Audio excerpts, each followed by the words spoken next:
I'm going to demonstrate basic usage of xhead software's audio recorder application.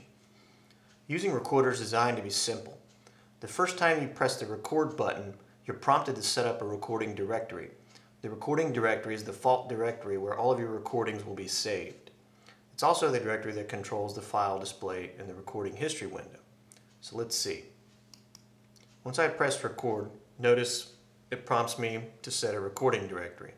Press OK to continue, and it takes me to the Preferences panel where I can choose a default recording directory. In this case, it defaults to your music directory, but you can choose another location if you want. Let's see, let's go to the audio files directory.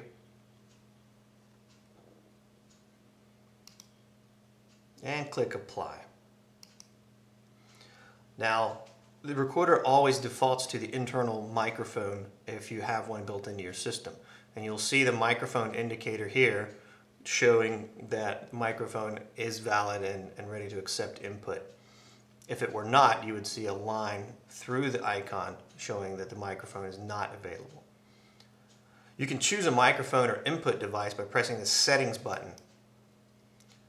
Under Source, it'll show all available input devices, line in and internal mic.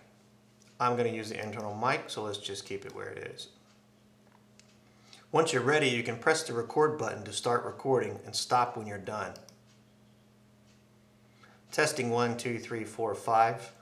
Notice that you should see sound being registered on the sound meter as well as the waveform meter. Once you're done with the recording, you can press stop.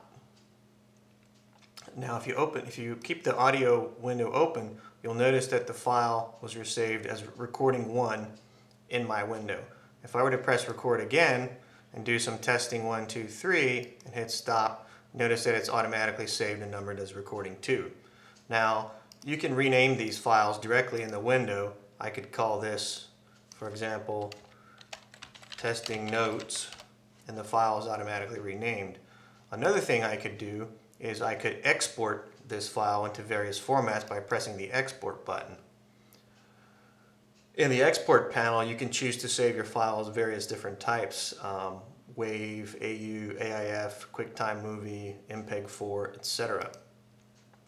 And what you would do is just save your file name, testing. You can put it in your desktop or wherever you would like, and save the file. So now the file is saved. It's exported. If you want to convert files from a different format into MP3 format, you actually have to choose that from Recorder's Utilities menu window, which is Convert File to MP3, where you can actually choose one of your recording files and then press Open to convert to MP3.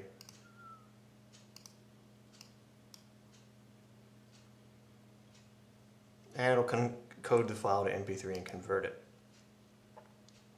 So one of the other features is that you can pause a recording. So while I'm recording, I could actually hit the pause button, and then the recording is actually paused even though input is still being monitored. If I want to continue recording from where I left off, hit the record button again, and you'll notice that the time and the estimated sound sizes continue. So I can pause it.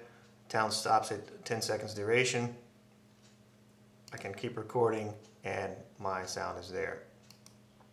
And when I hit stop, it's automatically saved. Notice that it automatically went back to recording 2 because that's the maximum number that we have. We actually renamed our number 2 file to another name. So it always continues in that sequence, recording underscore and then the number of your recording. And you can sort your files by date, by the file sizes, or etc. Or you could also do a filter the sounds in the window. That's pretty much the basic usage of Recorder, and you can learn more about some of the advanced features in Recorder at xheadsoftware.com.